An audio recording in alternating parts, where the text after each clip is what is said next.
बिंदुओं ए 8,2 और बी 2,-2 को जोड़ने वाले रेखाखंड AB को 4 बराबर भागों में विभाजित करने वाले बिंदुओं के निर्देशांक ज्ञात कीजिए। यहाँ पर AB एक रेखा है, इसको 4 बराबर भाग में विभाजित किया गया है। यहाँ से A और B यहाँ पे 4 बराबर, यहाँ से लेकर के 1 भाग, 2 भाग, 3 भाग, यहाँ तक 4 भाग। अब 4 बराबर भागों में जो है A का मान दे दिया गया है, A का मान 8,2 है और B का मान जो दिया गया है 2,-2 है। अब यहाँ पर A B जो दिया गया है इसमें 4 बराबर भाग है, 1 बराबर, 2 बराबर, 3 बराबर, 4 बराबर। अब यहाँ पर इसका निर्देशांक ज्ञात करना है, मतलब यहाँ पर C का निर्देशांक ज्ञात करना है, D का निर्देशांक ज्ञात करना है और E का निर्देशांक ज्ञात करना है। तो कैसे ज्ञात करेंगे, एक एक लाइन जो है आपको बताया जाएगा। अगर AB का मध्य बिंदु निकालेंगे, AB का मध्य बिंदु मतलब D होगा, तो AB का मध्य बिंदु जब निकल जाएगा D का मान, तो D का मान जब निकल जाएगा तो AD का जब मध्य बिंदु करेंगे तो C का मान निकल जाएगा और DB का मध्य बिंदु करेंगे तो E का मान निकल जाएगा। इसका मतलब इसमें मध्य बिंदु का सूत्र लागू करके जो है क्वेश्चन को हल किया जाएगा। तो यहाँ पर सबसे पहले लिखेंगे AB के मध्य बिंदु, क्या लिखेंगे यहाँ पर AB के लिए, पहले हल करेंगे, क्या लिखेंगे आपका AB के लिए। अब AB के लिए जब हल करेंगे तो उसका मध्य बिंदु निकालिए AB के लिए। तो A का मान क्या दिया है 8,2 और B का मान क्या दिया है 2,-2। अब लिखेंगे यहाँ पर मध्य बिंदु का सूत्र, लिखेंगे यहाँ पर क्या लिखेंगे मध्य बिंदु का सूत्र, और मध्य बिंदु का निर्देशांक का सूत्र होता है मध्य बिंदु का निर्देशांक, और मध्य बिंदु का निर्देशांक का फार्मूला आप लोग जानते होंगे। मध्य बिंदु का निर्देशांक का फार्मूला होता है, यहाँ क्या लिखेंगे सूत्र क्या बनेगा, अब यहाँ सूत्र लिख लेंगे x1 + x2 बटा 2 कामा y1 + y2 बटा 2 हो जाएगा। अब इसमें मान को रखेंगे, अब x1 का मान क्या है, तो x1 इसको x1 मान लेंगे, इसको y1 मान लेंगे, इसको x1 मानेंगे, इसको y1 मानेंगे, इसको x2 मानेंगे, इसको y2 मानेंगे। तो x1 का मान कितना है, अब यहाँ x1 का मान भरेंगे, x1 का मान 8 है और x2 का मान 2 है, 8 + 2 बटा 2 और यहाँ 2 - 2 हो जाएगा बटा 2 हो जाएगा। 8 2 10 हो जाएगा, 10 बटा 2।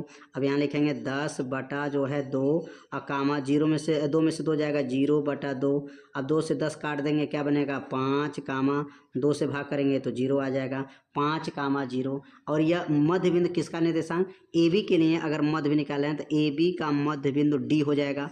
यह किसका माना गया D का, यह मान किसका है तो कहेंगे D का माना गया, क्योंकि AB का मध्य बिंदु D होगा। अब D के जगह पर क्या रखेंगे, यहाँ पर D का मान आ गया 5,0, 5,0।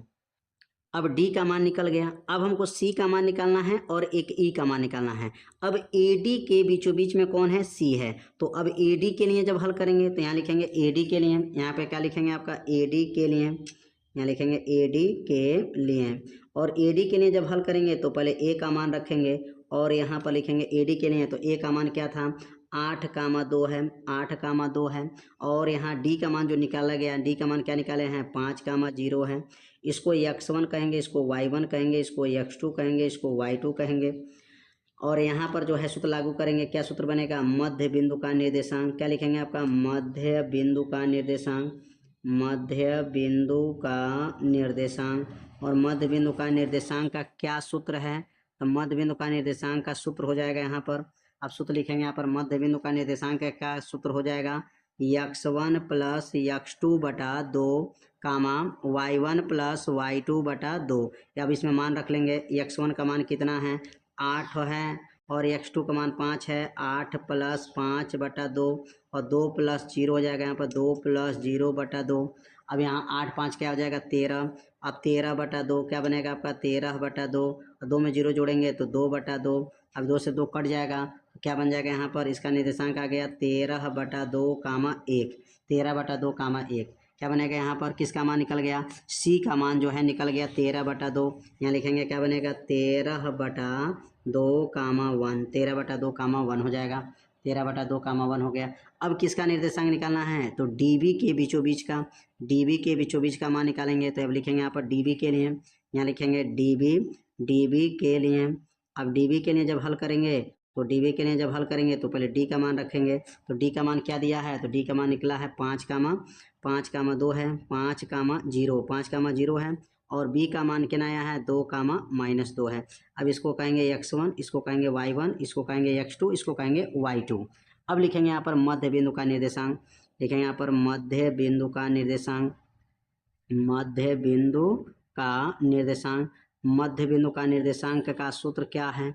अब मध्य बिंदु का निर्देशांक का सूत्र लिखेंगे, क्या सूत्र है? x1 प्लस x2 बटा 2 कामा y1 प्लस y2 बटा 2, ये सूत्र है मध्य बिंदु का निर्देशांक का सूत्र हो जाएगा। अब इसमें मान को रख लेंगे, x1 कितना है? तो x1 5 है, क्या लिखेंगे आपका 5 प्लस 2 बटा 2, और y1 कितना है 0 माइनस 2 बटा 2, 5 2 मिल करके क्या बनेगा 7 बटा 2, और 0 में 2 घटाएंगे माइनस 2 बटा 2, सब इसको काट देंगे, क्या बनेगा 7 बटा 2 कामा 2 से कट जाएगा -1, क्या है आपका यहाँ पर मान -7 बटा 2 -1। ये किसका निर्देशांक आ गया?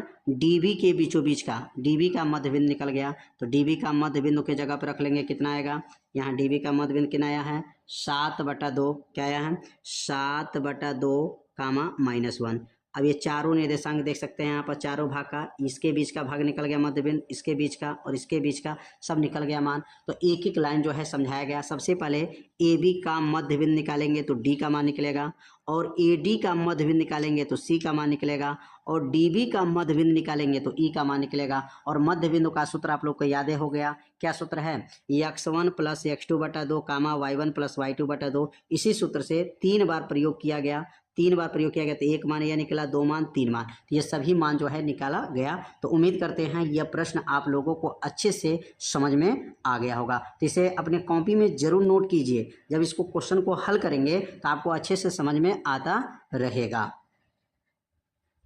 तो आज का ये वीडियो कैसा लगा एक बार जरूर कमेंट कीजिएगा, वीडियो को लाइक कर दीजिएगा, और चैनल पे यदि आप पहली बार आए होंगे तो चैनल को सब्सक्राइब जरूर कर लीजिएगा। मिलते हैं अब अगले भाग में, तब तक के लिए जय हिंद, जय भारत।